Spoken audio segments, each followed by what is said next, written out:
just Paul Brown Stadium.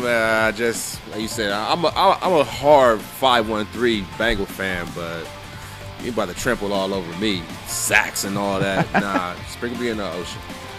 All right. Big, you had some deep sea fishing, catch a big marlin. No, man, bury me a butt. I'm serious. All right, well, there we go. We got two non-sports venue answers, so.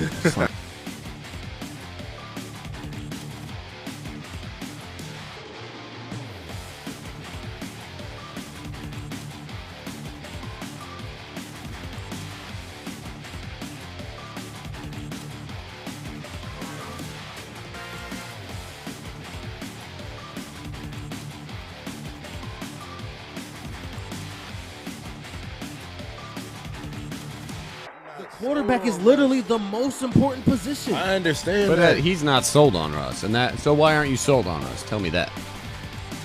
Last 2 years, Is it because of Man. Pete Carroll? I mean, it hasn't been. He got us slumping. thinking DK really that dude. Russ has not looked like I himself think he for the last 3 relied seasons. more on that Legion of Boom defense, and then he's going to do the same early thing here on, in of Denver. course. What has he done with what Tyler Lockett? Like, I mean, what has he really done People to know who Tyler solidify Lockett himself? is because of us. I'm not sold on, man. I mean, y'all want to go high I on mean, he Russ? made the playoffs his first 8 years in a row. He won, 10 games a season every year for the first 7 seasons or something, like things that He's a nobody's winner, ever man. done.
Buckeye ball. Welcome into another episode of That's Debatable. My name is Ryan Dietrich, here with my guys Jeremiah Bays, Will Ward, and the man behind the board as always, Adam Dell. Looks like he's got the Blocko hat on tonight. But of course. He knows what's coming. I'm supposed to wear my Buckeye gear. I got the shirt under here, but we're rolling cool black since we do have a big interview coming up. A couple of guests tonight, our man Anthony Murphy, Bishop Hartley High School standout linebacker and 3-star Air Force Academy commit. And also we've got our former classmate Candace Allen and WNBA expert coming on the show later this evening to help catch you up with all of the WNBA playoffs and the goings-on. Speaking of, Game 2 is underway of the Connecticut Sun and the Chicago Sky. Let's go, Sky. Looks like the Sky were up about 30-25 midway through, toward the end of the first, I believe. But we are right here in Columbus, Ohio from the Yamo Media Studios, so we're going to talk Ohio State Buckeyes and the big bad Notre Dame Irish rolling into the shoe Saturday evening, 7:30 p.m. Eastern, right here in town. Number 2 versus number 5. Going to be a big heavyweight matchup. Coach Marcus Freeman's first game in the regular season as his head coach in Notre Dame, taking on his former squad. He was a former Ohio State linebacker, I think 06 to 08 seasons. So he's looking to get some vengeance. It's definitely a nice storyline. The man returning to his former alma mater.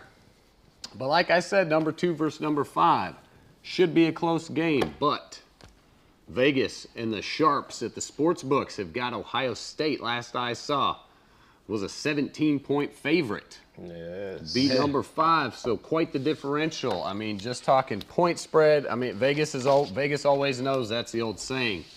What do you guys think, though? I mean, heavy blowout. I think it's something like that. Gonna But shake some rust off. I mean, the boys, Ohio State is coming off of a lightning blockbuster second half in a Rose Bowl that was just electric against Utah. In a hell of a big win. So they got some momentum, if you can consider that carrying momentum in, 8 months later. So what do you guys expect? just to give them a little taste. I mean, I like the 17.5-point spread, but after listening to the head coach of Notre Dame, Marcus Freeman, today, he's using that spread as bulletin board material. Oh, for sure. And a guy that's built like that, he definitely gonna have them boys ready to go. So I don't think they're gonna roll. They're not gonna lay it down necessarily, even if they do get rolled on. But he definitely gonna have them ready to play. I don't think 17.5. I think we're gonna win by 10. Okay. I like that. Yeah, I'm with you. I mean, that's definitely good bulletin board material. And, I mean, they've had all off-season training camps, those things. These boys are going to be ready. I mean, that's what they signed up for. That's what they're here for. What do you think? I know they're going to come in here. This is the first meeting that Ohio State and Notre Dame is meeting since '96. Yep. We enter in Ryan Day's 4th year. So, you know, when you come in as a freshman, you got sophomore, he's coming into Ryan Day's senior year right now. So he's more experienced, and he hasn't done a bad job. And he's bringing in a new defensive coordinator in Jim Knowles. Yep. So that defense, that's going to be the main focal point. You know, we had those run game struggles last year. So I'm looking for a lot up front. You know, JT Tuimoloau, however, can't get it out, but it's going to start pronouncing real well coming in the next couple of weeks because he's going to be making a big impact. That's what I want to see him up front. Javonte, John Bassett, Tyleek Williams, Teron Vincent. Those are just a couple of guys in a linebacker. Tommy Eichenberg. Dude, yeah, Tommy Eichenberg's a bad boy. So that's what I think the focal point has to be, the guys up front and also that offensive line. You know, we keep talking about C.J. Stroud and his weapons of receiver, but you got to have those guys up front that's going to protect him at all times. I know starting off with that left tackle over there with Paris Johnson, I know he got a good base underneath him. He got good quick feet. So I think the Buckeyes should come out here, and I think they're going to roll them. You know, the fans are going to be behind them. They got more experience. You know, it's a red out in the shoe. Yep. So I know the fans are going to be excited. It's a night game, nationally televised game. Buckeye is ready, and they rolling it by at least what they're saying, if not more, by 21. I got 3 mine. touchdowns. Yeah. I like that. Then you got that right. Under the lights, the shoe, first game of the season. I mean, it's big Saturday. And you said Ryan Day's 4th season. If any of those guys, freshmen, still hanging around, you know, redshirt senior, still Chambers, the Will linebacker. He's looking to make an impact. And that secondary is stacked, too. Denzel Burke, one of the stud lockdown cornerbacks. Yeah, he's a freshman. And both those safeties, Ronnie Hickman and Josh Proctor. Yep. Upperclassmen, that's good to have. That's good to have in the secondary. That's what I was saying earlier. I want to see Cameron Brown come back with a more lockdown type year. You know, they didn't do bad, but I always can see room for improvement. So definitely, like you said, those secondary and Burke and Brown, they should be able to lock those guys down because they got Lorenzo Styles, got this younger brother, Alex Sonny Styles, that's going to be at Ohio State. So I know Lorenzo is going to come in and want to, you know, say, hey, I'm from the area. You guys didn't choose me. I chose the Irish. But I don't know if you remember, you guys used to play back in the day, that Sega, the Sonic the Hedgehog. You know, what happened when Sonic hit one of the rings or, you know, hit one of the spikes? His rings popped out. So those linebackers and those, you know, the crew of Ohio State, they got to hit them so hard. They want to see, you know, what happened to my lucky Irish, my horseshoes and all the blue glitter and all the other stuff, you know. Busting them up like Sonic. Busting them real good. I like that. That's a good image. Where's my lucky charms that they should be saying by the end of the first half? Who's stealing me gold? Yeah. That's right. They always, you know, the silver swarm, the silver bullets. That's it. Putting them silver bullets on them, capping, looking to bust them rings up. And yeah, I mentioned the secondary because I mentioned the Rose Bowl earlier, giving up, 35-plus points to that Utah team. So, I mean, definitely in the age of college football where we're at, where teams are just blowing the roofs off, throwing for 400, 500 yards a game, your secondary has got to be stout. Obviously, the Buckeyes have got the offensive power, you know, to put up 45 in any given night. Over the last 3 seasons, actually, the Buckeyes are averaging 45 points a game, 540 yards in offense at like 7.5 yards a play over the last 3 seasons. Those are all best in the country. And that's Field. That go back to Fields. Right, and so we're loaded, ready to go. Stroud's got some experience under him, but it just come down to that defense, like you said, man. What's the name? Jim Knowles? Jim Knowles, yeah. Yeah, he had the 5th ranked defense in Utah last year. And now, OSU, Oklahoma. I say Utah. Oklahoma State last year. So we're hoping to bring that over here to us. We had the 59th ranked defense in the country last year, and that's not going to get it done for our big goals. Like we would like the Big Ten championship. That's not what we focused on. We really focused on the Natty. So in order to beat them teams, like Georgia had 11 defensive players drafted first round. It's going to come down to the defense no matter what we got on offense. 45 points is all fine and dandy, but when it come down to them big games, them points might not get put up there. We're going to need stops. And that's what it's going to come down to. So we hoping that defense can turn it around. And this upperclassman in the secondary, hopefully they get it done. That's what it's going to come down to. I think our front is going to be nice. Stopping Chris Tyree, that's it. Tyler Buchner is going to be their starting quarterback. Yep. But he's coming in as I believe a sophomore. Yep. So it's going to be a sophomore battle, but we got the experience, believe in the coaching staff that should lead us to victory. So I'm putting our money. We're going to start talking to betting here real soon. Let's get it. Put our money on old Buckeyes. You won't be disappointed. Dude, yeah, throw it down. Also, you're going to be rooting for your squad, so it's always good to root for your money. And it's good to root for blow. I mean, right? Put them up, roll them down. I'm looking for, at least 2 turnovers from the defense. Like we were talking about that Silver Swarm, especially shutting down Chris Tyree, that running back, that defensive line looking to get a good push and just disrupt things from the get-go. I would like to see, like I said, I want to see 2 turnovers from that Buckeye defense. It just builds that momentum and just, put it to them. We'll see what we can come up with. I'm excited for it. In Ohio Stadium, like you said, the Red Out Dude under the lights Saturday night. Man, it don't get much bigger than that. It definitely don't. First game of the season. 2 versus 5, way to open it up. Yeah. National ranking implications on the line, This is how you start your season, and it's not about how you start, but how you finish. Yep. But we look at the rest of this schedule that the Buckeyes have. All the big games is at the crib. Yeah. Yep. So you got Wisconsin that's going to be coming up, and that's probably one of the harder games. Ain't worry about that team up north. I just said it once, and I'll continue to say it for the next couple of weeks. Yep. Team up north, we're not playing the cake schedule. We don't have the first game. We don't have Colorado State coming in. Now we're playing a national top 10, top 5, because they are number 5. Some say that's debatable, though. They shouldn't even be ranked that high. Right. But either way it go, after we beat them, it's going to look better on ours.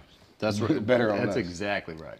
You want the higher up. And I will mention recent news since we were last with you guys on air. This will be the first game at Ohio Stadium on Safe Light Field.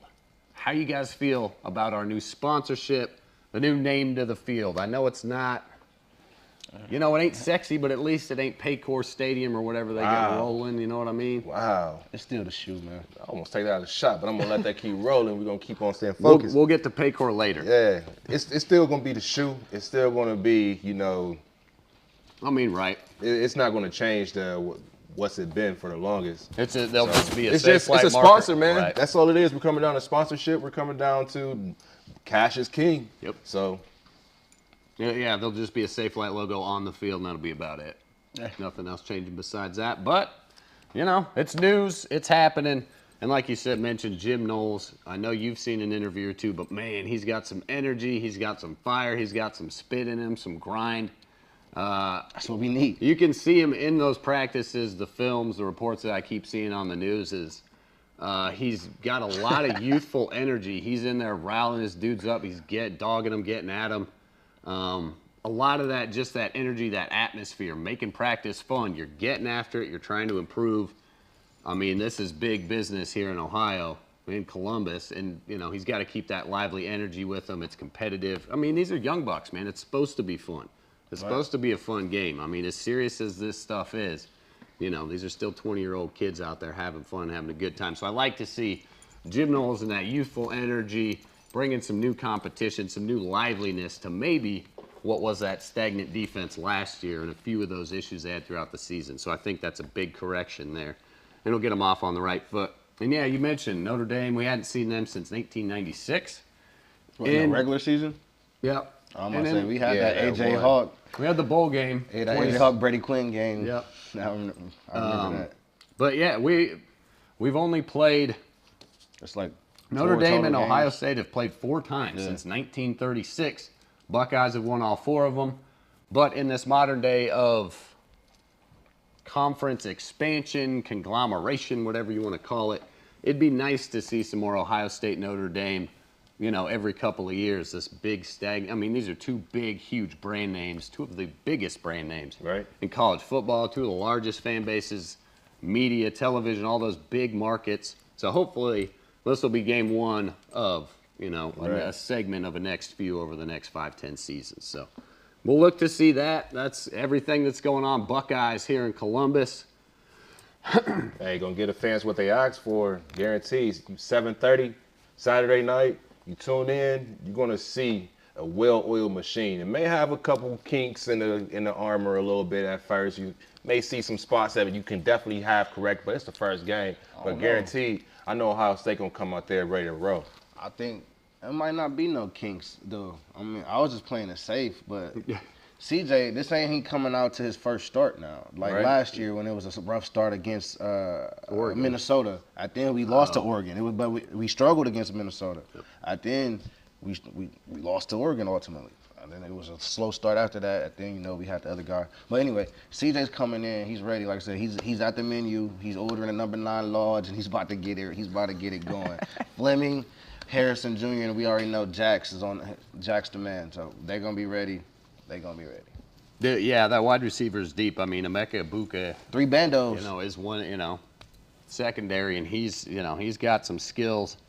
You know, we didn't even mention Travion and Mayan, man. They're going to be carrying that rock like he's we only can. in a Heisman front runner. I mean, right. Bring it up, man. They can, and you mentioned that offensive line, the big boys on the sides, not only protecting CJ, but they're going to be moving that pile. I mean, like we said, 7.5 yards of play the last 3 seasons. A lot of that's done with the legs of Travion Henderson, too. So, looking to continue that. Like I said, you got my man Paris Johnson on the right side. Then you got the Jones boys. Maybe no relation, but Matt Jones and my guy DeJuan Jones, those big boys up front, it's going to be a force to try to stop those guys. And it's not going to be easy, but I know for sure a 100 yards plus, probably by 2 backs. I know the producer behind the boards, Dale, he was saying Aaron Jones and A.J. Dillon, they can both have 1,000 yards. Man, these 2 guys right here. There you go. And Mayan Williams. And for sure, if not anybody else, my man Henderson, 1,000 yards for sure. And that just makes it so much easier on Stroud and those wide receivers to get open. Right. If you got 2 dudes that can just, I mean, we're 150 yards on the ground, any problem, they can just sit back, kill the clock, wear that defense down. That's good, solid football, and it does nothing but open up that passing game. I mean, Stroud's got legs too, man. Yeah. You can look at to open it up anyway. Like we said, that, you know, this multifaceted offense is going to be high-powered and a lot of fun to watch. We just need them big nasties to be big and nasty this year. Last year they wasn't really, they was just big, not nasty. So we hoping our new offensive line head coach Justin Farr from UCLA, we hoping he can really just bring that nasty and grittiness to those big 6'8". Everybody, you know, they look like a basketball team on that line, but they play like one. That's the problem. We need some Shaqs out there. We don't need no Rudy Goberts. There you go. All right, you feel me? For sure. All right, a little Buckeye breakdown here on That's Debatable. We thank you folks for tuning in, everybody out there watching, jumping in the chats, all of those things. We appreciate you. You help make the show what it is. What we like to do is cover local sports, tie into our community, you know, help athletes get the break in the ground they need. So we've been very fortunate. We've got a special guest coming up here after the break. Anthony Murphy, 3-star recruit, committed to the Air Force Academy. He's a linebacker and tight end here at Bishop Hartley High School. There's a picture right there of the man. Big cat, 6'4" senior. We're going to bring him in here after the break. We'll discuss a little bit about his recruitment process, what Bishop Hartley needs to do to get out of this 0-2 start to their season, and just a little bit ask the kid what he likes, what he's into, break down the Buckeyes, some more of those things like that. So, special guest Anthony Murphy from the Bishop Hartley Hawks senior high school football team and Air Force commit. He'll be on after we come back from commercial break. So sit tight with us, folks. We'll be back in Are we doing high school? just a few minutes. Yeah. Okay. And we'll be right back on That's Debatable.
You mentioned officiating, and that's a topic I wanted to delve into with you right now. Those numbers are dropping now as far as people who are taking the test and doing all the things they need to do to become an official.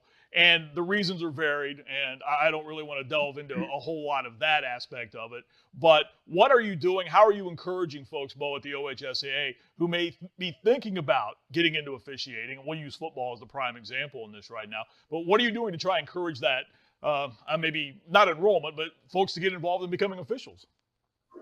Yeah, there's several different prongs we're using. We've got some schools that are really stepping up and doing some teaching of officiating within the schools, within their curricula. And that certainly helps us get some younger people exposed to it.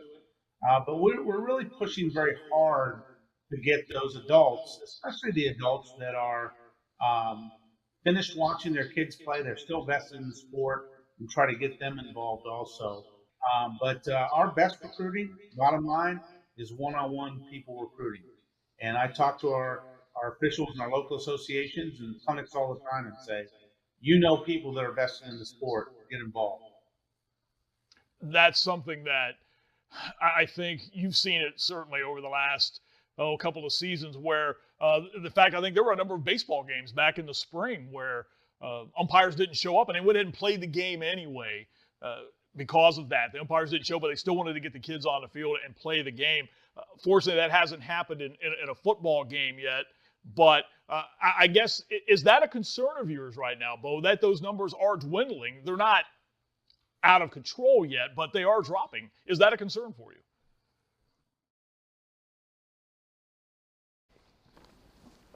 Welcome back in to That's Debatable. Ryan Dietrich, Jeremiah Bays, and Will Ward as always. Like I mentioned, we've got our guy Anthony Murphy, the Air Force Academy commit, 3-star recruit out of Bishop Hartley High School here in the Columbus area. 6'4", 230, linebacker, tight end. There's the man. How you doing, Anthony? I'm doing good. How are you? We are good. It's another good night here in Columbus. So first off, thank you for joining the show. And let's talk Bishop Hartley. Can I cut in real quick? Yeah, go ahead. Hey, I really appreciate that. Is that a Derrick Rose jersey in your background? That was I was in the Kobe jersey. I don't know if you see it. Okay. Yeah, okay. And the Kobe, you covering the Kobe, you know you big. But I see the I see the D Rose. I'm a Bulls fan. That's my guy, man. So I appreciate that. Well, go ahead, Ryan. You good? So you're off to an 0-2 start in your senior season. What do you guys need to do to turn that around? We really just got to focus in on practice and like the little things like executing our plays better, defense running the run gaps, and we got a lot of young guys stepping up this year. So I think like a lot of guys getting more experiences. So that's good. We're always playing tough games. I like to hear. Definitely make some progress as the season goes on. You play both sides of the ball, linebacker and tight end. Which do you prefer better? You like hitting guys more? You like running routes and catching? I like hitting guys more. I like sagging quarterback. I like doing that. That's a good answer, and especially if you're going to be playing tight end at the next level, blocking tight end, man, George Kittle puts the hurt on people, and he's one of the best in the biz. Do you have a professional football player you look up to? You got a role, somebody you want to model your game after? I like Micah Parsons, but my favorite NFL player is Tyrann Mathieu. Honey Badger. Okay. Dude, yeah. I want to take it back to this season for you, Anthony. You guys have 8 road games to start the season off with.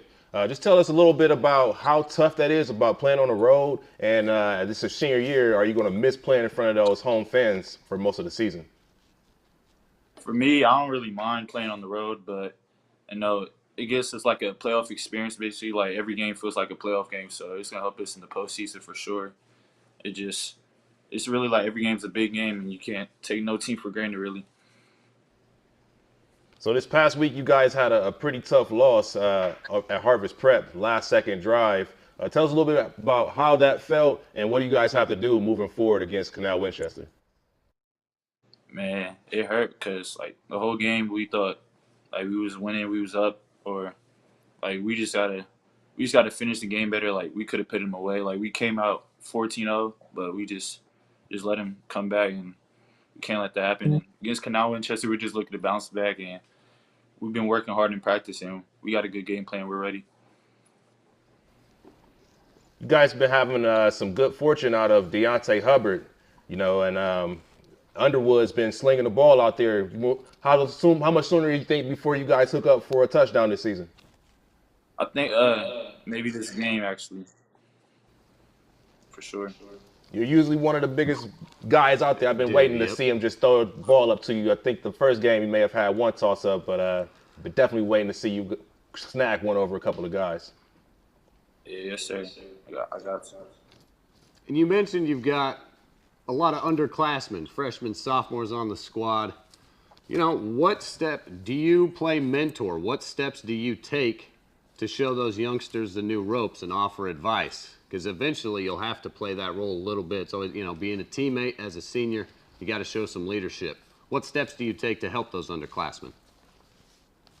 Just really mentoring them, trying to teach them little things, or like for my positions group especially, like just trying to teach them little techniques and how to get off blocks, how to block, how to run routes, just different stuff I can do to help the younger guys like be better and basically get on the field and contribute. Are you continuing to expand your route tree, your techniques? Are you, learning new techniques on the line and things like that? Yeah, for sure. I'm always trying to elevate my game and get better. I don't ever want to stay the same. I'm always trying to get better and improve.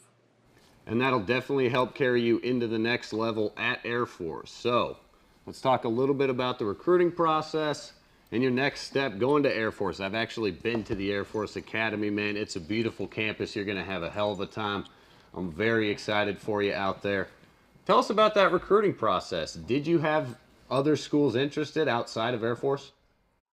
Yeah, I actually had 6 offers before I committed. I came out, my first offer was around the end of March. It was actually Air Force. That was the first school that really showed me the most love, and like the whole coaching staff. Like I came on a visit at the end of June. Like as soon as I got off the plane, we went into a restaurant. The whole coaching staff was waiting on there. It was just me and my family and the whole coaching staff. They showed me a lot of love compared to other schools.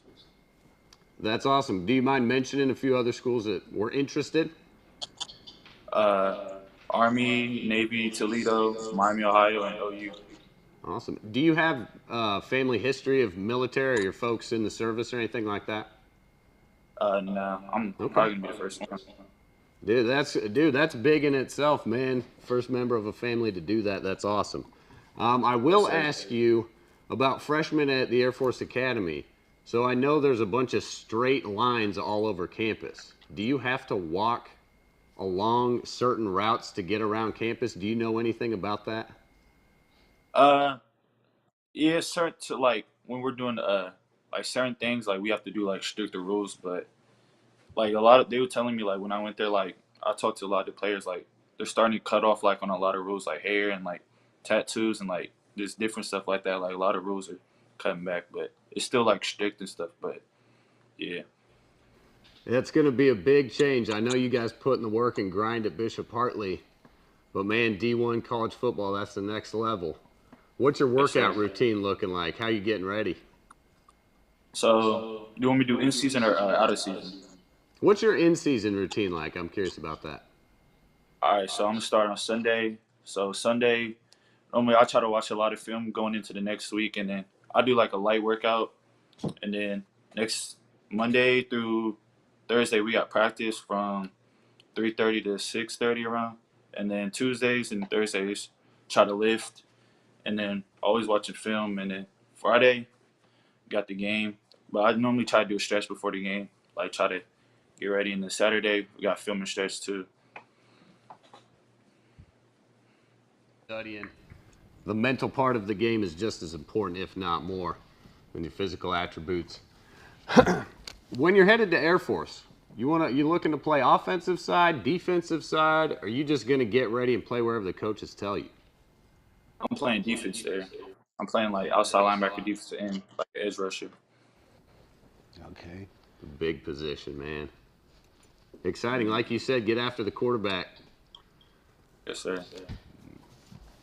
So I'm gonna lighten the load up here real quick. You know, a little bit of easier question. So when you getting prepared for a game, what's in your headphones? Where you listen to before the game to get you jacked up? There you go. I'm listening to a lot of Detroit music, like Baby Smooth, Rio the Young OG, AK Bandamont, like people like that. That's all I like to listen to. And hype music for sure. Detroit wave has really got everybody going crazy right now. So when you're not playing football, you're not studying, what do you kind of do to, you know, relax, do what seniors do on a high school? You know, what's your kind of leisure time type stuff? Sometimes I like to play the game with my friends or hang out with my friends or my family, really watch movies, just spend time with my family, the people I love. Right on, man. Hey, well, stay focused this year. Enjoy the senior year. It's going to go by fast, but just continue to stay focused, continue to keep grinding, and appreciate you for coming on the show with us. Yes, sir. Thank you for having me.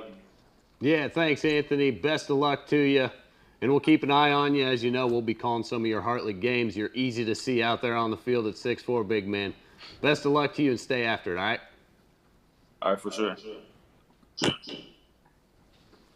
All righty, dude. That was awesome. Anthony Murphy, standout linebacker from Bishop Hartley Hawks, headed to the Air Force Academy. Like I said, man, that's cool. That's a big tradition, especially sending a new, the first of a family member to join the services, things like that. And it's no joke, man. Like he said, strict rules. He's got his work ahead of him, but that's awesome. And thank you, Adam, for setting that up. Much appreciate you, big guy. So there it is, Ohio, Columbus. Keep your eyes out on the local talent here in town because it's crazy good. We're hoping we get some few more boys on throughout the season as we go, or ladies as we get into fall basketball and those things. We're always keeping our ears to the ground. We're going to take a quick break, gather ourselves, and we'll be right back.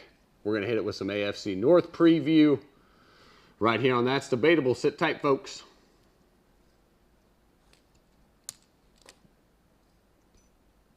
You mentioned officiating, and that's a topic I wanted to delve into with you right now. Those numbers are dropping now as far as people who are taking the test and doing all the things they need to do to become an official. And the reasons are varied, and I don't really want to delve into a whole lot of that aspect of it. But what are you doing? How are you encouraging folks, Bo, at the OHSAA who may be thinking about getting into officiating? And we'll use football as the prime example in this right now. But what are you doing to try and encourage that? Maybe not enrollment, but folks to get involved in becoming officials? Yeah, there's several different prongs we're using. We've got some schools that are really stepping up and doing some teaching of officiating within the schools, within their curricula. And that certainly helps us get some younger people exposed to it. But we're really pushing very hard to get those adults, especially the adults that are finished watching their kids play, they're still vested in the sport, and try to get them involved also. But our best recruiting, bottom line, is one-on-one people recruiting. And I talk to our officials in our local associations and clinics all the time and say, people that are vested in the sport, get involved. That's something that I think you've seen it certainly over the last couple of seasons where the fact I think there were a number of baseball games back in the spring where umpires didn't show up and they went ahead and played the game anyway because of that. The umpires didn't show, but they still wanted to get the kids on the field and play the game. Fortunately, that hasn't happened in a football game yet, But I guess, is that a concern of yours right now, Bo, that those numbers are dwindling? They're not out of control yet, but they are dropping. Is that a concern for you? Well, it's certainly a concern more in some sports than others. You mentioned baseball, softball. The issue with baseball, softball is there's a high rain out, and you may be scheduled well going into the season, but once the season starts, you get rainouts. Everybody's playing every day, and that's really makes it. It's always been tough in baseball, softball. Now with fewer umpires, it's even tougher.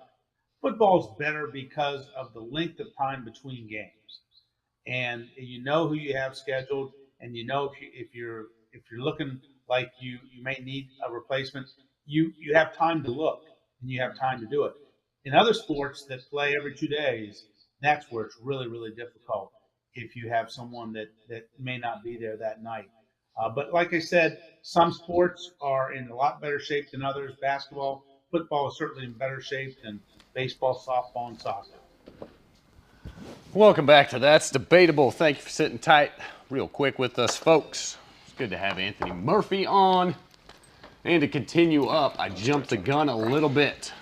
So continuing with our high school football, my man Jeremiah Bay is going to give us a quick rundown, preview of the City League, I believe, South and North. Yes. You know, home of the South for sure, because I am an Eastmore alum. But last week there was this my camera? Okay, yeah. So last week there was no games because the teachers went on strike, and that affected the all athletics. So everything was shut down. Everything got fixed. I guess the higher ups heard them. The teachers got what they needed and got what they asked for. Certain schools is going to get the air and heat that they need. The teachers is going to get paid, and everybody's going to get taken care of. So because of that, we now got football back. Starting Thursday, tomorrow night, we got Franklin Heights at Briggs. Briggs is a baseball school, but Briggs is 1-1, so they might get that dub because Franklin Heights is definitely 0-2. South is 1-0, going to Whetstone. South is most likely going to be 2-0. They had a strong season last year.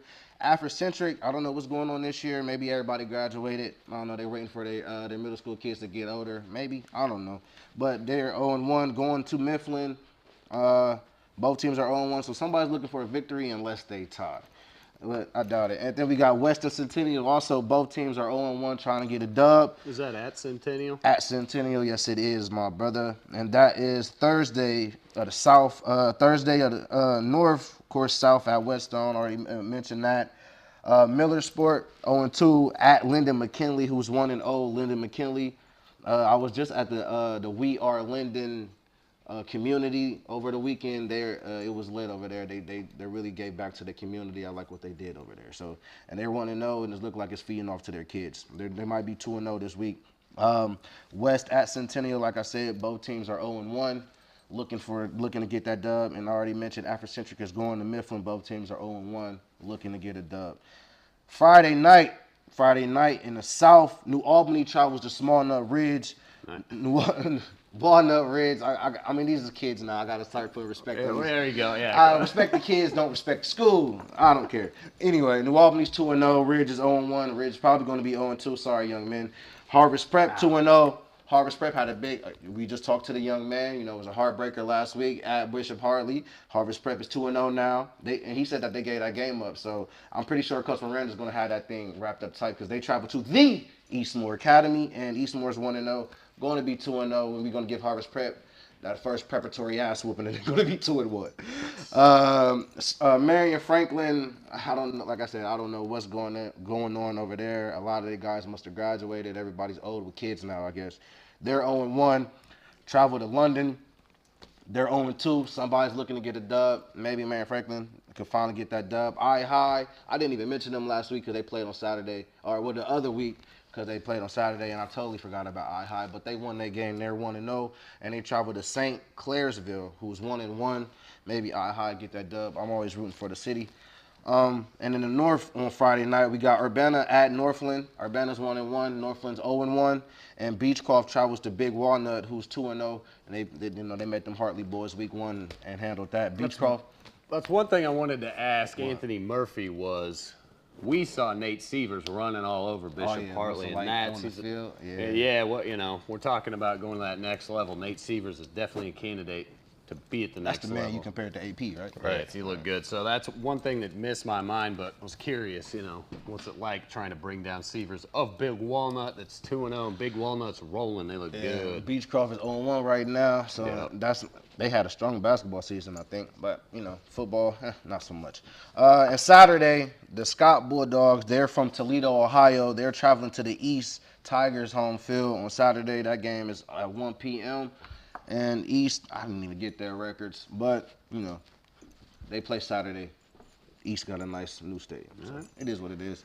That's your update of the city, and go East more. They definitely get that dub. And there it is, the high school football wrap up. The boom. We gotta name this segment. The Southside representative from the Eastmore Academy, Jeremiah Bain. Y'all see Eastmore's now in the background. That's right. Somebody asked, they was like, where EA at? Well, EA is now up there. Whose jersey that is? It don't matter whose jersey that is. Just know we represent Eastmore over here. Local, man. Keep it in the community. Man, shout out to the Columbus City. We keep it in the community. For instance, Cincinnati. Cleveland stuff's over there. So let's do it. Man, Deshaun sitting 11 games. How bad are the Browns going to be? Cincinnati maybe got lucky and got to the Super Bowl last year. Can they repeat? What's LJ doing? Are there going to be any healthy Ravens? Let's get to the AFC North and talk about it. Last year, 2021, the AFC North was won by this man and his football team. The jungle. Cincinnati Bengals finished 10-7. Won the AFC North last year. Second was the Pittsburgh Steelers at 9-7-1. I'm curious, it just dawned on me, how many seasons in a row the Steelers have tied a game? Because it feels like they do that every year. At least once, right? Third in the division was Cleveland Browns at 8-9, and fourth in the division was the Baltimore Ravens at 8-9. Like I mentioned, Baltimore, I've had the most injury-affected roster last season. For sure. From start to finish. Training camp. They lost the running backs. Every running back. The secondary got J.K. Dobbins is healthy again. Lamar Jackson is just ready to do Lamar Jackson things. Ready to ball out. Ready to get paid. Ready to get paid with, not much more increase in talent, it doesn't seem. They sent his guy, Hollywood to Arizona. Man, he got caught with a speeding ticket. Where do you boys want to start? We like to go bottom to top. Yes, sir. I guess the Ravens was at the bottom last year, so... Not this year, though. Definitely not. So I don't even want to start with the Ravens. Can we get the Brownies out the way? Let's get the hot hand on the ones that's going to be at the least. I think we all going to have the Browns on the bottom.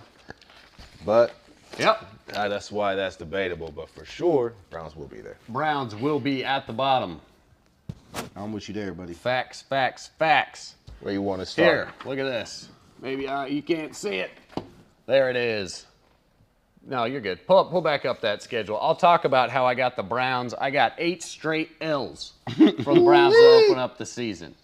Now, I was filling this out last night, and it just, man, I think when the Browns go into their bye, which is week 9, I think the Browns might be 2-6 at best. I got 8 straight L's, man. Losing to Atlanta, though? Atlanta's going to be better than you boys think. I mentioned that when we talked about the NFC South, but the Browns open up at Carolina. The Browns are an underdog going into Carolina. I'm with you there. They got the Jets at home. I think the Jets will be it's not about Zach Wilson, it's about Robert Saleh, and I think he'll have that squad a little bit better together. All right. Pittsburgh, always tough. Atlanta, I think they're going to be better, like I said. Chargers, New England, Baltimore, and Cincy. Those are 4 tough games in weeks 5, 6, 7, and 8. They're all debatable. Dude, man, and that's... So, I mean, I got 8 straight L's on my roster right here, or on my schedule right here. Like I said, I bet they win 2 of them. But ultimately, I got the Browns finishing at about 6-11. Same. But I don't got them taking 8 straight losses though. The way I got them going a little bit differently, and this Pittsburgh game is an asterisk for me because if it's Kenny Pickett, I got it as a dub for the Steelers. But if it's Mitch, I got it as a dub. Okay, for the Browns. Dude, fair enough. But Kenny Pickett's looking good. Yeah, man. But we. Dude, a Thursday night, a short week. So Sunday they got the Jets at home. Thursday Cleveland stays at home and's got Pittsburgh into town. So those are kind of two nice matchups in week 2 and 3. You got the Jets and the Steelers on a short week in your own house. That makes it easy on Jacoby Brissett. And look, in those early weeks, just a lot of Nick Chubb and a lot of Kareem Hunt is my guess. And a lot of that defense to hold up on their end. Yeah, pretty much. I mean, we know what's going to happen in the beginning of the first half of the season and a little bit past the second half of the season. But we know once Deshaun Watson finally come in, it's a potential that he may be able to come in and do some change. But how will the cohesiveness of the team, I mean, you've been sitting out for 11 weeks. Can you really come in and with an already depleted team besides Nick Chubb and Kareem Hunt, I mean, you look at who they have at receiver, so this is not really a lot of, I don't want to call them notarized names, but it's not a lot of guys that's going to stretch the field. I mean, Amari Cooper stay healthy. That's always the name of the game. But I don't see a lot of production from this Browns team that they can obviously get, you know, in order to win some games. I mean, I got them starting off, lost with Carolina. I think Baker has some foul words for the Browns. He gonna fuck them up. That's what he gonna do. He gonna plant that flag too. He gonna do what he do. He gonna plant that Panther flag. That's what I, dude. I hope so. Reenact that whole moment. I Even honestly, do the I would jockstrap like thing to that he see did it. against Kansas State. Do your whole shenanigans, Baker. And you mentioned it. Last season, the Browns had the 20th ranked offense. I think right around 24 points a game, something like that. Defense 13th, though. And that defense is going to have to carry them this season for sure. And, you know, like we said, run the ball. You can slow the game down, limit possessions if you can have success moving the ball with Chubb and Hunt, which is their go-to. Yeah. Like you said, yeah, it's going to, you know, Deshaun shows back up in Week 12 against Tom Brady, the Tampa Bay Buccaneers. First game is Houston. Houston, man. After that one. After that. Yeah, they got him showing back up in Houston, the scene of the crime. Oh, how about that? Because the bye week don't count. How about that? Yeah. You know, you see gotcha. Who it was on the schedule. They look down. Let's have him return after this couple of weeks. Nice. We return him to the scene of the crime against his old team, and that's when they're going to, I think, you know, Houston with Lovie Smith, and it's not really that much going down in Houston. There's a lot of distractions going down there. But, I mean, I guess the same can be said about Cleveland. It's just... It's going to be one of those years for Cleveland fans, man. I mean, they're used to stuff like that. Yeah. I mean, I don't mean to make no bad omen for their future is bright. I'll give them that. I don't care what they have on the schedule. Amari Cooper is going to be there. Donovan Peoples-Jones is going to be able to be thrown to. But as like a hockey game, you know, you tune in to see a fight. Some people tune in to NASCAR to see a crash. Some people tune into the NFL to watch the Browns to see how they're going to lose. And that's really what it's going to be this season. They've been in the games. We've seen the drive with John Elway, how the Browns going to fumble the ball, how they're going to throw an interception, how they're going to do a Myles Garrett helmet swing. You know, how are they going to lose this year? I mean, hey, people swinging helmets in y'all's practices now. That's different on us. It was points to be, you know, words to be said. We have to prove a point, but we're going to get there a little bit. We ain't at the bottom. Y'all should have proved that point when it was met, and that was the Super Bowl. Hey, touche. All right, well, he comes back against Houston. Then they got Cincy. Then they got Baltimore, New Orleans, Washington, Pitt. The back half of that schedule, even after the bye, they go at Miami and at Buffalo. And see, I got them winning a few when Deshaun comes back. I got them winning two. The Houston game and I got them not the football team. I got them closing out with. I got them beating Washington and Pittsburgh, but they're going to struggle to get to 6 wins. Is the point? That's going to be Kenny Pickett. He's going to get that done. Common consensus all across the board here. That's debatable. 6-11 for the Cleveland Browns. We got different ways of getting there, but we all got there the same out. All that stressing for 6-11. Yeah. But you know their future's bright in Cleveland. They do got their nasty quarterback, and he's gonna throw some tutties next year. He's gonna throw some tutties and touch some Buffalo. You can finish that sentence. Fill in the blank. I didn't even finish it. That's funny.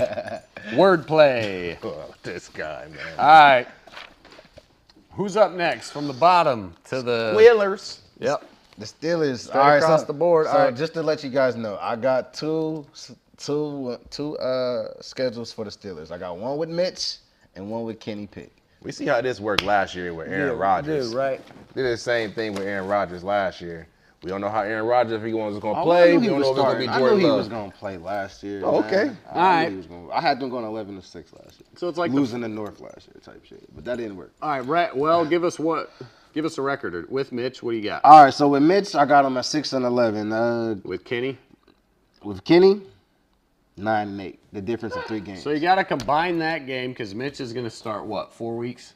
They still haven't announced the starter yet. Which is bad on Mitch's part because I thought he was a starter. Yeah. Yeah. So I think he thought he was a starter, but Kenny's been playing. I've been watching Kenny. I've been locked into 2 teams this whole preseason. You've been all over. That's I've been watching my Vikings just to see how they looking, and they cut our quarterbacks, which is I'm happy they did that. Whatever, we ain't talk about that. And I've been watching Kenny freaking Pickett, bro. This kid has been balling all season from game-winning drives. He executing a 2-minute drill. He got the swagger. He's carrying the offense. I like. And then while Mitch has fumbled the ball, he looked good in week 1, but week 2 and 3 he looked like Mitch. That's the problem. The game plan for Mitch will not be too far from a game plan that they would have set for Kenny. I think the way that each player carried themselves, go ahead and start the rookie just because I feel like he's more poised. So they could start Mitch just to play it safe, which I feel like that's what they might do. But let Kenny kind of sixth-man it, catch his breath, come off the bench. Go ahead and week 2 or 3. Like you said, he gonna get burnt, but go ahead and throw him in the fire, man. Throw him in the fire. They got everything for that young man to succeed, just like they feel like they got what it takes for Mitch to succeed. I got you there. But go ahead. I got 6-11 with Mitch. All right. 9-8 with Kenny. Okay. And the difference is I got him beating. I got him splitting with Cincinnati with Kenny. I got him. Speaking of splitting with Cleveland with Kenny. Let's talk game 1. They lose game 1 no matter who game starts. 1 at Cincy. They lose game 1 no matter who starts game 1. Bengals are a 6.5-point favorite. For sure. They covering? For sure. Oh, not even thinking about it. For sure. I kind of like that one too. Easy I think the street, Bengals man. can come out, beat them by a touchdown at home. Street. And yeah, I think you're right. Maybe I don't know if they'll have questions enough of the about Mitch or not. garbage. All right, I got them starting. Let's see. They're bye week. That was a playoff team last year. Bye week 1, 2, 3, 4, 5. They got bye week 9 again at the bye. I got Pittsburgh at 4-4. I got them losing 2 straight. I got them beating Cleveland and New York. I got them losing to Buffalo. I got them beating Tampa Bay for some reason. I don't know if I was smoking on that or what. Miami, that's the thing. You never know what happens. At Miami taking the L, and I got them beating Philadelphia heading into the bye week 2. Which is going to be a tall order, rolling into Philadelphia with the way the hype is around Philly. Right. But anyway, I got the Steelers 4-4 heading into their bye week. Coming out of their bye week, usually teams do well, especially Mike Tomlin prepared teams. I got them losing 2 straight, though. Going into New Orleans at home, going to be a tough one. Cincinnati again at home is going to be tough. So on the back end of that, in their second half of the schedule, I got Pittsburgh winning 3 and losing 6 for a combined record of 7-10. That's with Mitch or without Mitch? That's going to be a Mitch early couple games, but it should be the Kenny show. So that's either way. Kenny by the end of the season. Come on, man. I like that. Come on, man. They got Baltimore and Cleveland to finish. It's tough. Bays. I'm a man. Shannon gonna say, Bays. Come on, man. What, bro? You turn that bull jive. You can keep talking about these squealers, talking that bull jive, man, listen. and you being on this Kenny Pickett rant, man. It's Kenny Pickett. I know it. Kenny Pickett ain't doing nothing. We don't care about no Kenny Pickett, man. You're a good Shannon, dude. Come on, man. Hey. Good Shannon. I got them fools Tell for us. real. I got them at 9-8, and that's I don't see. With Kenny or without Kenny? With Kenny or without Kenny. It's going to be the same because we're not relying on him. We're not relying on Deontay Johnson. We're not relying on Mr. Claypool. You know what I mean? It don't matter who they have at their quarterback. It's going to be the same with those running backs. That's where they relied on Najee Harris a lot last year. They ground upon him with the ball a lot. And they're going to have at least about 75% of the offense is going to be behind him, Benny Snell. And I don't know if I've got to check my guy from Ohio State, Master T. If he made the roster, we have 53 cuts already. So if he's on the team, he's on the team. Yeah, I will add that. You mentioned offensive production. Last year, 21st ranked offense, 20th ranked defense, and I was going to say that was a big, slow. Big Ben was on his walker out there. Oh yeah, throwing the ball 5 yards to Chase Claypool running slant. So either way, Mitch is a little bit bump of that, but Kenny really lightens up that offense. Oh, he's electric, bro. But like you said, man, it's going to be a lot of the run game and leaning on that defense and T.J. Watt. A lot of it looks similar to that team from last season, a 9-7-1 team with an aging Big Ben. So I see a very kind of similar move into this season, which is why I got him at 7-10. And, you know, like you guys say, so they're kind of in that middling ground. As always, Mike Tomlin will have his squad ready to go. He'll have that team at 500 because that's what he does. But I got him a little bit low of that, so whether it's Kenny, whether it's Mitch, I'm excited to see the Kenny Pickett show just because, like you said, man, he's been throw him in a fire. It'll be Pickett burnt. to Pickens, get used to it, bro. That's Pickett to Pickens, get used to it, bro. Like somebody asked me, you a Steelers fan? No, I ain't no Steelers fan. I don't like black and gold. I don't like none of that. But you know, I might be bumping out Wiz Khalifa after Kenny threw his first touchdown, and I did it gritty. What in week 5, week 6? No, week Not 1. 4. Not. Come on, man. Watch, Mitch gonna get hurt, break his toe, and he gonna be out there. all right, hey, make that. When's Kenny Pickett first TD? I mean, so the question would be when he start, because I mean it'd be whenever he start. That's That's the thing. I don't know. I say against Cincinnati week 1. It ain't gonna be His first TD gonna be against Cincinnati week 1. child, please. Chad, my man Ocho, please hit this man with the child, please. I need it one time, child, please. Kenny Pickett scoring on that defense. We gonna get to Cincinnati defense a little bit later, but nah, it ain't gonna be Kenny Pickett against Cincinnati. Kenny Pickett's first touchdown. Ooh, man, in Atlanta. Week 3, Cleveland. I see him all the way down. I mean, it depends. Way late? Late, probably. I don't see them letting him into the game. Why? You know, just throw him into the fire. Because he's a better op. Yeah, Bro. he's a better It op. probably won't be When that it's late gonna in come- Atlanta. Like, listen, after Mitch start the whole Cincinnati game, and because the defense is actually solid, and they're trying to hold and they got the Bengals on the ropes, and it's gonna come down to Mitch making a play to tie it up. Mitch is gonna throw an interception. I know it's getting late. Mitch is gonna throw an interception, and then that's how y'all gonna get the spread. Cause y'all gonna score. At the end, it's gonna be some little post route or out route to Chase, and then you know my man McPherson is gonna do his thing. Win total for the Pittsburgh Steelers this year. The over/under is at 7.5. You guys both got them going over. All my So time we're right to do in is that win. 7 or 8. I Winning got them records. 7 and 10. I'm taking unders. So let's go to the second. Who's finishing second? Oh man, Who you got? I got There, look, he even gave you a little pretty Kenny picture. I'm Offensive Rookie of the Year. Yeah, we were talking about those candidates. I think Pickett's at. I think he's about He's definitely 10 to 1, rookie of the 8 to 1 maybe offensive rookie of the year when I looked last week. That's the Fox preseason awards come from the analysts from NFL on Fox. They just announced it a couple hours ago. That's their pick for rookie of the year. My thought is Fox knows something. Fox knows that he's going to end up starting. So that's just my 2 cents. I mean, shit. Even if Fake news. Jared knows too. Even if he starts week 3 or 4, he's got plenty of a season to put under his belt. It's fake news. All right, AD there. And yeah, check those odds on Kenny Pickett as offensive rookie of the year. Last, I think it was about 8 to 1 or 10 to 1. And I like that. I mean, that's a good long shot. QBs can never go wrong with awards. So, I mean, second, we could do regardless of who we think, but we could do the Ravens next, just because the Bengals are the winners of the division last year, and they are the AFC Kings. They are currently AFC Kings, so we can just go ahead and do it with the Ravens, and you can go ahead and start. Take it away. Where you got Baltimore finishing? Man, I got them coming back, bouncing back from last year. I think they can go 12-5. You know, staying alive. Shout out to my man Khaled. 12-5, and I will mention real quick. Baltimore is to win the division is plus 140, so they are the betting favorites to win the AFC North. That's what I put. And then the win total for the Baltimore Ravens is 9.5, and that's minus 160. So obviously, the books think that the Ravens are going to win more than 9.5 games, but that's where the over/under set at 9.5. You got them at 12-5. Got them at 12-5. You got them at 12-5. 1, 2, 3, 4, 12-5 and winning the division. I got them at 11-6, so right in that area. I got them at, like I said, 12-5, 13-4. I think they may end up splitting with Cincy. That's the only blemish on, you know. You there. Okay. Splitting with Cincy, but when they split with Cincy, by the time Cincy beat them in that last week, they already won a division. And there you got the schedule up what I'm there. thinking. All right, it starts. Because of that man right there. That's a weird looking. All right, it goes Jets, Dolphins, Patriots. So it goes left to right there across your screen. Yep. And then they got Bills, Bengals, Giants are the next 3. Bills tough, Bengals tough, Giants breezy. Cleveland still breezy at that point. Tampa, New Orleans.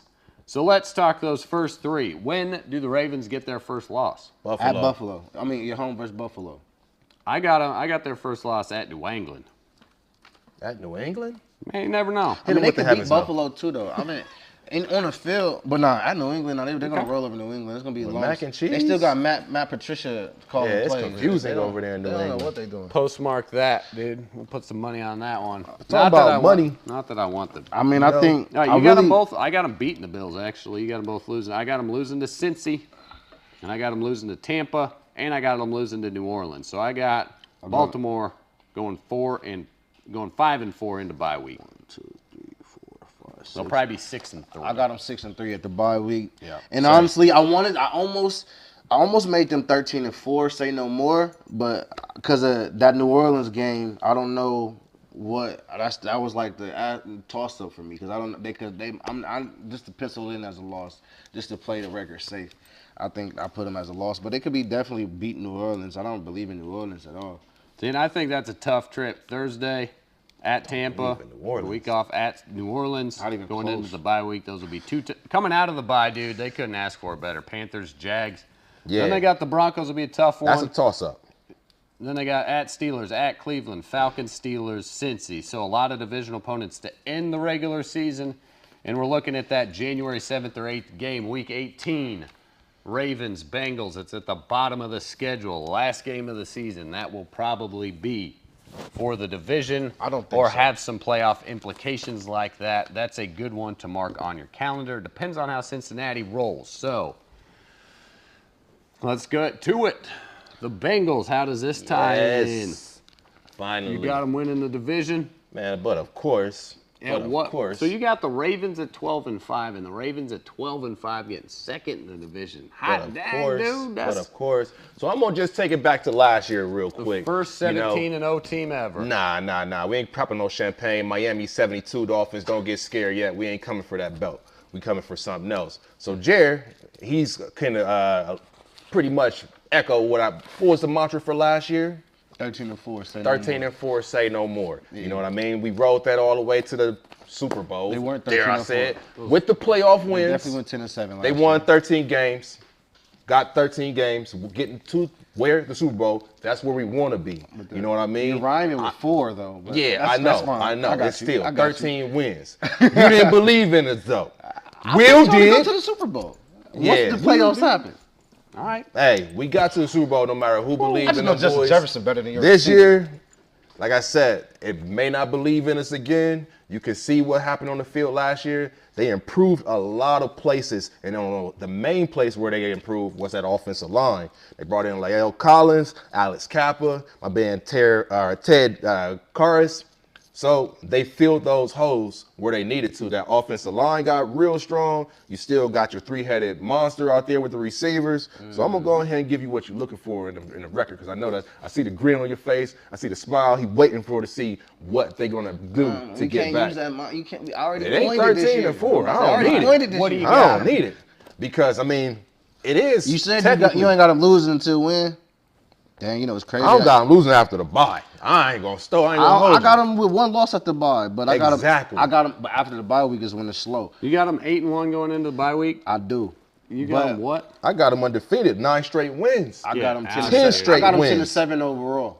Ridiculous. You got them 14. I got them 3. 14 and 3, but I got that asterisk because I think they may end up splitting with Baltimore, because Baltimore, that's going to be a really tough game. That first, it's a good chance that first game at Baltimore they could possibly lose that one. definitely But other than that, I look at this schedule, no fan bias. I'll take this hat off, see the pretty boy head shining. I got 'em- You know what I I mean? got 'em 8-1. Look, Pittsburgh, easy win. Dallas is too much trouble down there in Dallas. We coming for revenge against the Jets. They got one of those wins last year that they shouldn't have got with the Jets. Miami, don't have to struggle with Tua. Go ahead. That's the first L of the season for them. With the Jets? Miami. Miami, all right. So I got them the week after, Baltimore. Like I said, we're going to go to New Orleans, face Jameis. Another L. Don't really see that problem there. As you see it, keep going down. Yeah, keep rolling. Got the Falcons, young quarterback there, no matter if it's Mariota or if it's going to be the kid that's coming out from Cincinnati. Don't matter who's coming out there. The Browns, that's still without your guy Watson. We're going to go face Baker. That's a dub. So why not go all the way to that bye Baker week? on y'all though. Dude, that's Who? Baker on y'all. Nah, he ain't got no Nick Chubb in his backfield this time. He got Christian McCaffrey. That's a good schedule the difference. first 9 weeks. Huge difference. That's a good schedule the first 9 weeks. Remember, it's the NFL. Anybody, any given Sunday, I that's see how that, they man. do. I do give you And I was that. giving you the benefit of the doubt. I got Bengals 6-3 going into the bye. After that, man, shit, that's tough sledging. I don't know, 14 coming out of the bye week, week 11, at Pittsburgh, at Tennessee, Kansas City, Cleveland with the shizzle, at Tampa Tom, at Nangland, Buffalo at home, Baltimore at home. That is rough. I got him. I got the Tennessee with the loss. So hot, though. 3 losses, dude. You bananas. I got Tampa Bay with the loss, and I got Buffalo with the loss. Yeah, those are hard games. I think they figured out Kansas City. That's not true.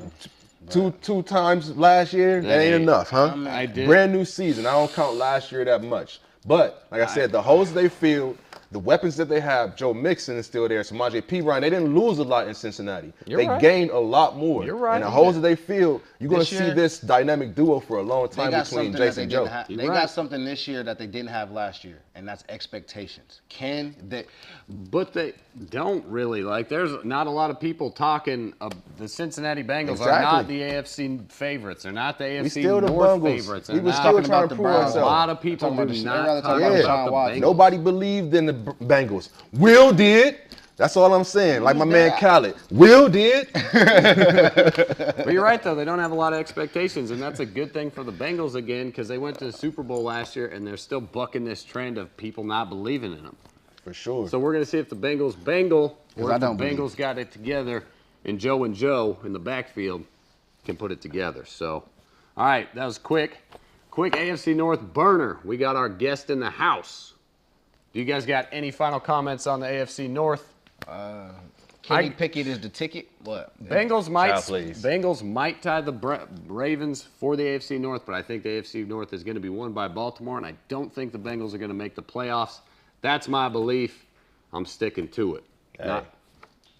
I need my man Chad Ochocinco to come and make Get some sure. love in here. Tell him what's going on, man. I can't say it enough. I need somebody else to come and let these guys know. This is going to be an electric season in Cincinnati. Just continue to watch, man. Don't believe it, just watch. Will Ward, the voice of the Cincinnati Bengals, right here on That's Debatable. But we're going to send you folks to a quick break. We got our girl Candace Allen in the house, our resident WNBA expert. It's playoffs. It's going on right now.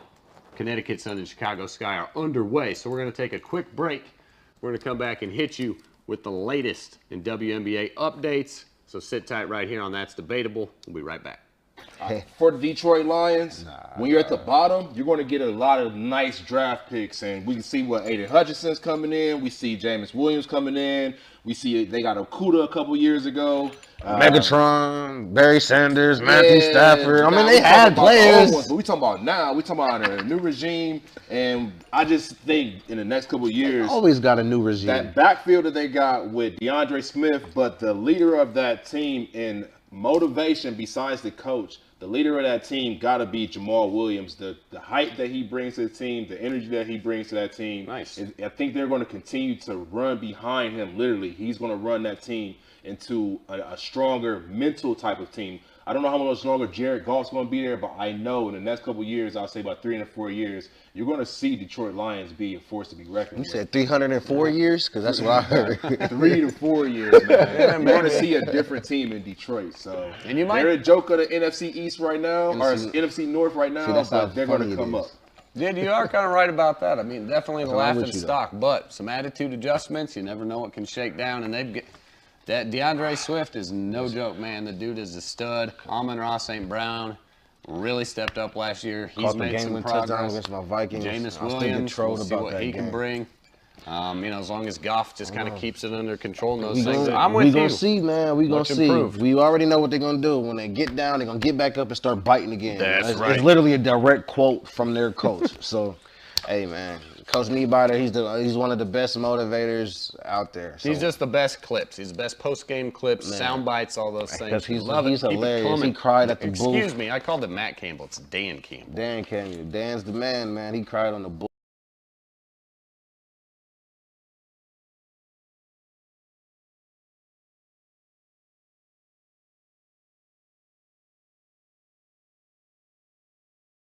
on this day of Mamba mentality has to stay focused There you on go. everything that you got coming at you. This world is wrapped up in a lot of confusion right now, so just stay focused.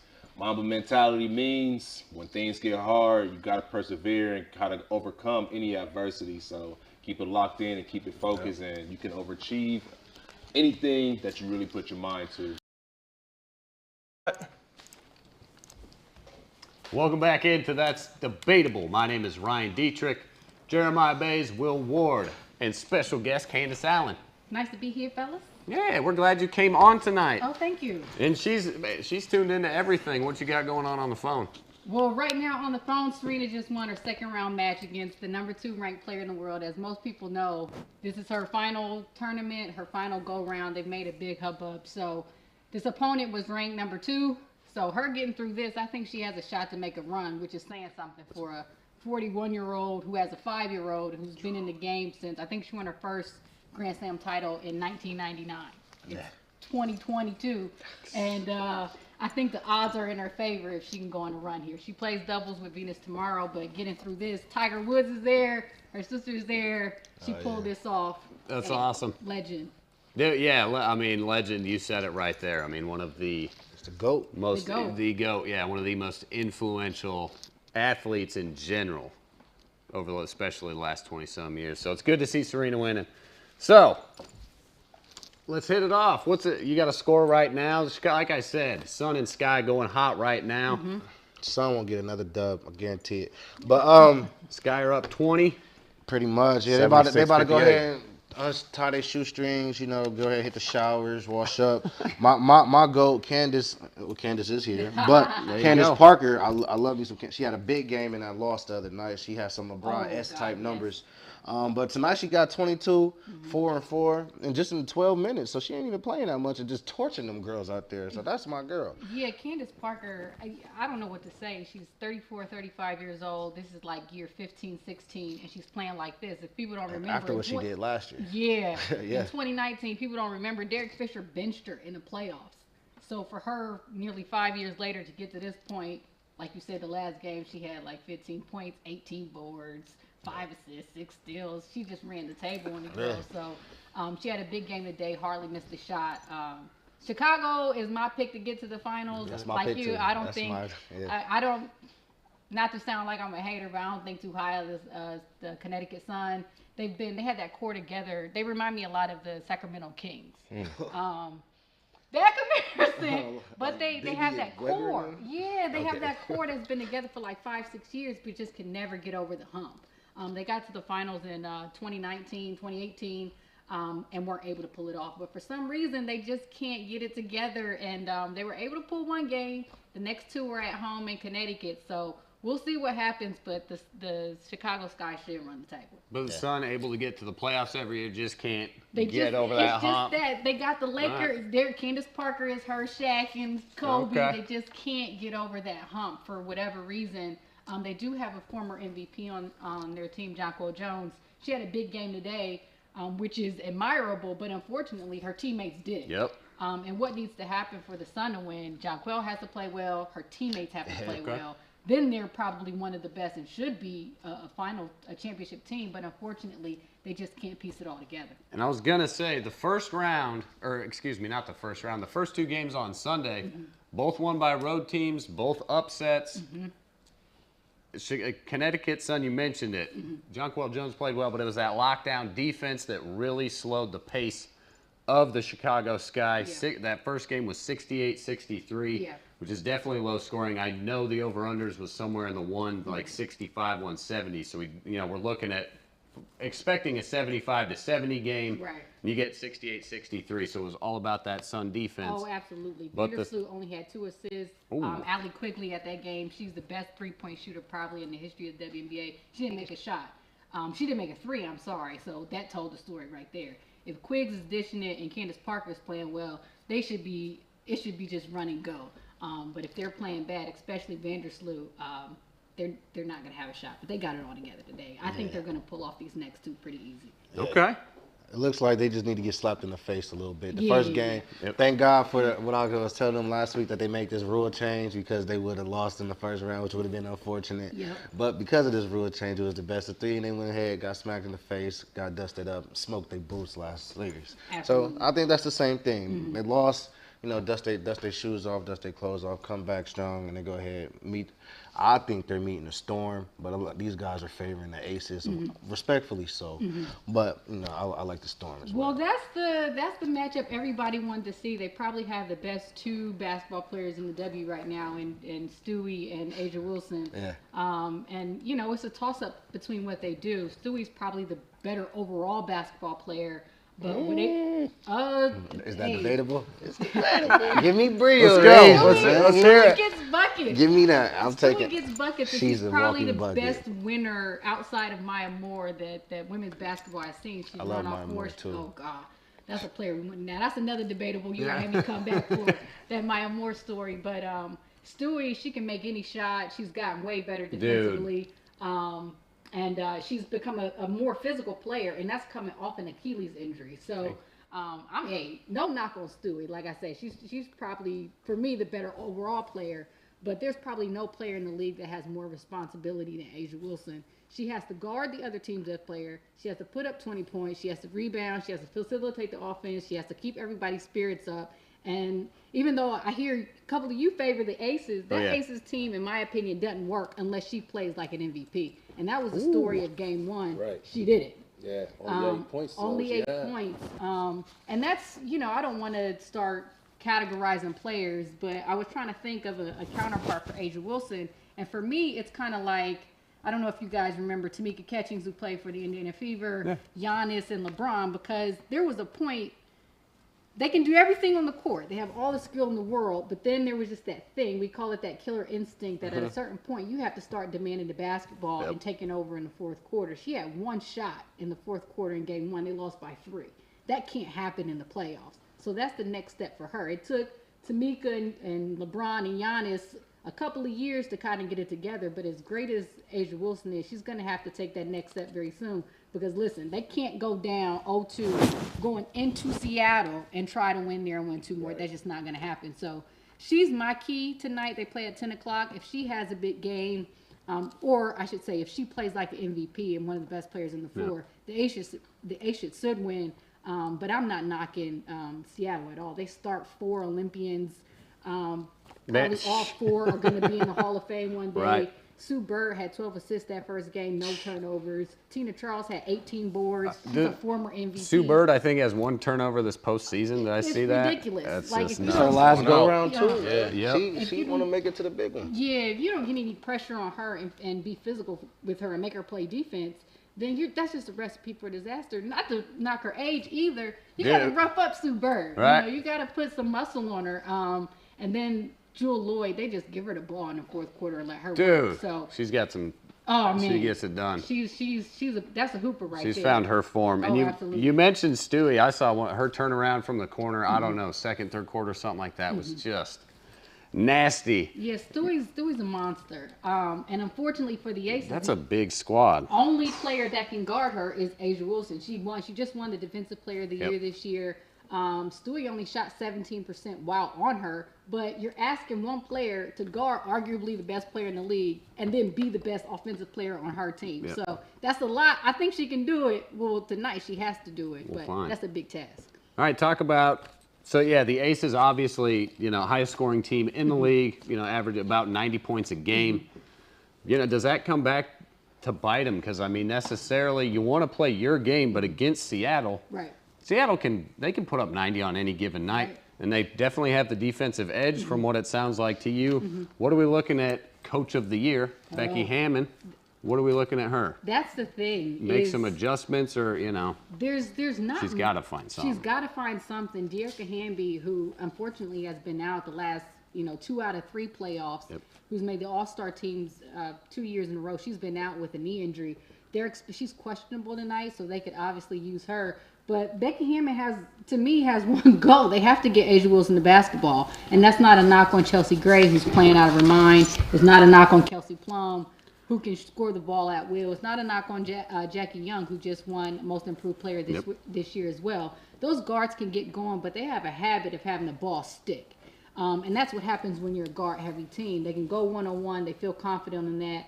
Becky Hammond's given everybody on that team a green light to shoot the three. But that's not necessarily your best basketball. Right. They have to swing it. They have to get Asia Wilson moving. They have to feed her in the post to get Stewie and Tina Charles in foul trouble. Okay. But if they can speed up the game and not let Seattle get into their defensive schemes, which they ran masterfully on Sunday, they should be able to come out with a win today. But yeah, it's all about Seattle slowing it down, grinding in that defense to them. Like you said, especially, guard-heavy teams, that ball sticks. And that, that's a slippery slope, too, for that type of team when you're playing in transition, one pass, shoot, those things. When it does start sticking, it throws out your whole momentum and it just snowballs downhill. Right. And the Aces should be okay. I know they're not happy with the loss, and certainly, like I said, they shouldn't be. They can't go down 0-2, but they only lost by 3 and had an opportunity to win it at the buzzer with Asia only scoring 8 points, with Kelsey Plum only going 8 for 23. I was going to say, she shot very poorly. Yeah, she was struggling. It was that slow start that they had. Yeah, I think that was jitters. I mean, the Aces for the last 3 years have been probably the best team, probably since the bubble, has been the best team in the WNBA just because of how they play. The improvement, again, I've said her name a million times, of Asia Wilson. She's kind of established herself. So they've had the #1 record the last 2 out of 3 years, had the second record last year. But unfortunately, again, they're just another one of those teams when they get to the playoffs.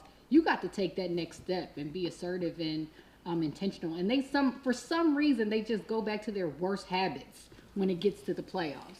If you see Pressure bust pipes. Oh my gosh! If you see them in the regular season, they're free flowing, they're happy, they're shooting threes, it's fun. Yeah. That pressure get to them, and I think that's what got them in Game 1 in that first quarter. All that pressure about being the #1 seed, you're at home, sold out crowd. It just got to them a little bit. But in order for them to be as great as they should be, they gotta, pressure is a privilege. That's what Billie Jean King said. They gotta attack it and then, move forward. Other than that, they're going to look at a team who knows how to handle pressure. They already got 2 championships. I think Sue Bird has like 4. They're going to be in a world of trouble if they don't pull this off tonight. You want to talk about trophy cases for some of those ladies on the Seattle Storm. I mean, Stewie has got the trophy case of trophy cases. Right. But you mentioned it, pressure builds pipes. Like, they're the #1 seed in the WNBA. They've been blowing people's doors out. Like, at home, semifinals, big crowd. Right. That should do everything to that team should have been firing on all cinders Sunday. Yeah. Do you think it was just too Green Bay? Sounds like Green Bay. That's what came to my mind. #1 when you seed, mentioned it, but crowd's on your side and you bust your pipes. They got real I don't know why they got so tight. They had a game like that similar last year against Phoenix, which they should have beat Phoenix last year in the semifinals but lost.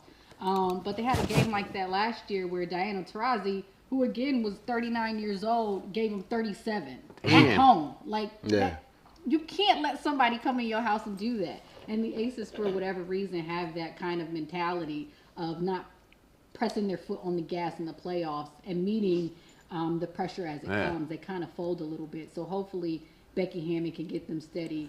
And we should. I have this series. They're getting closer Game now. 5, but if they don't win tonight, they in some trouble. I think they have a good chance to win tonight. Like we've seen, they can relax at any point during the season. And I think with Asia Wilson getting that Defensive Player of the Year award, I think that may get a little flow going back into their defense, maybe be able to stop them a little bit more. Probably had Dawn Staley call her up on the phone. The South Carolina girls, they getting a championship this year, can flow over to there, some positive juju. I think it can all work out for the Aces for sure. I'm glad you said that because I hope Coach Staley put that call in to say, Asia, you don't have to score 50 points, but 20 points, 10 boards for you is easy. I mean, that's what she averages probably the last 3 years. This is nothing for her. You got to make your teammates better. She does that incredibly well. But I think there's that LeBron effect. You make your teammates better, but everybody's looking for you to flip that switch. Right. Gotcha. You know what I mean? And we just haven't seen it yet. We need her to just flick it to say, hey, give me the ball, let me work, and I'll get everybody else involved. There's a lot. There's a big storm on the other side of there too that is definitely preventing some of those things. You mentioned that that defense. I think it got to Kelsey Plum. I mean, she can shoot. She's got all the confidence in the world, but a little banging and bumping and like you extending said, that perimeter earlier, defense is. Seattle's tall. Kelsey Plum is about around 5'8", 5'9", which is okay for a guard, but the people guarding her around 6'1". And then Stewie has a 7-foot wingspan. Tina Charles is about 6'4". You can't go down there in those trees and try to get shots off being her size. So that's when you have to dribble, penetrate, kick it out to Jackie Young, Chelsea Gray. Fine, Asia Wilson has a great mid-range game. Get her going on the outside. Okay. That's what makes it work. But if Seattle's just going to pack the paint like they did on Sunday, then they're going to have to try to find. Kelsey Plum specifically is going to have to find other avenues to be effective. My only thing for her is just to slow down just a little bit. She plays at 100%, and I love it. But if she played at 90, I think it'll be okay. A little more smooth. A little more smooth. The Aces will be okay. Okay. That's my only thing for Kelsey Plum. Play at 90. Yeah, there's you get amped up, a little anxious, a little overzealous. That's Russell Wilson. Not Russell Westbrook. Yeah. Just, hit that, 90, 85%. This is probably one of the best players you ever see, but they only know go. Go. Get a little out of control, a little sloppy, a little loose. Yeah. In regular season when there's no pressure on and you can freewheel and deal, it's like a open gym. The Aces roll. A little bit of that pressure though. They got to collect themselves, keep their composure. It's the finals. It's the playoffs. Right. Nah, that's not what I thought. I'm trying to pull up the live stream. They making the Suns trying to make a run for it, man. I can't. So it's only a minute left. They down 9. But like you mentioned, out, game two is at 81-73. We're at a 20-25 point increase from game 1 on Sunday of 68-63. So tales of tapes and just coaches coming up with a game plan. Trying to respond. That's the playoffs. That's what's fun. That's the best thing, too, about 5-game series. Oh, God, yes. You see 5-point games. You see 20-point blowout. Some of these things back and forth. So that was the best thing for the W, too, just to get into that a little bit. If you've been watching as long as me, they had the single elimination for a minute. And then back when the league started, it was just best of 3. And so, you didn't have any opportunity to kind of recover or even come back from 0-2. So I love this best of 3 for the opening round, and then they have a best of 5 for the semifinals, and then best of 5 for the finals. So they have some opportunities to make some adjustments, to start at home, and then kind of finish it off that way. And this season, like we've mentioned a few times, the longest regular season the WNBA had so far, 36 games, I believe. You gotta like seeing that, right? I do. The only critique I have of that is that they had to truncate the schedule so much is because their best players have to get together to go to, I believe it's like the USA Cup or European Cup or some kind of USA basketball world championship that they have to go to. So they had to shorten the WNBA season so all the best players can get together to go win another world championship. So that's why I love to see that. Don't get me wrong. I love to see that the games are on Twitter and Facebook and on ESPN. I mean, it was a beautiful night for women's sports to see Serena on the primetime channel, and then the WNBA is on ESPN too, which, a couple of years ago, I used to watch when the WNBA games was on Lifetime, so. That's awesome. True fan. We got a true fan in here. So, to see them capture a night on ESPN in prime time, especially when football is coming up and baseball is coming up, and, basketball always has their things going on. It's a wonderful thing to see. Excellent. I love it. Cool, man. Candace, thank you for all of your knowledge. God damn, you're our wealth of knowledge. You know the game, the insides and outs. I love it. Appreciate it. Thank you so much. Hopefully we can get you back on maybe next week when we get closer to the actual finals for some more breakdown. Final comments, boys. Any thoughts? We're about to wrap up. I think the Storm actually pull off the unthinkable. They don't believe in the Aces. Will did. Everybody believes in the Aces. Will did.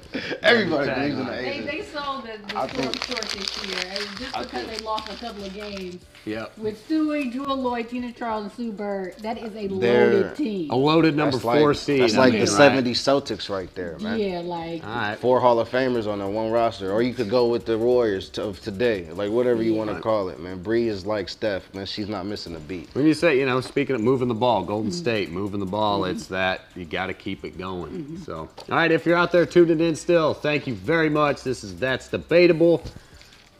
Appreciate our guest, Anthony Murphy, and our co-host for tonight, Candace Allen. That's all we got. Have a good night. He hit the cam this time. He hit the Next camera. Ain't no birthdays to shout out this week.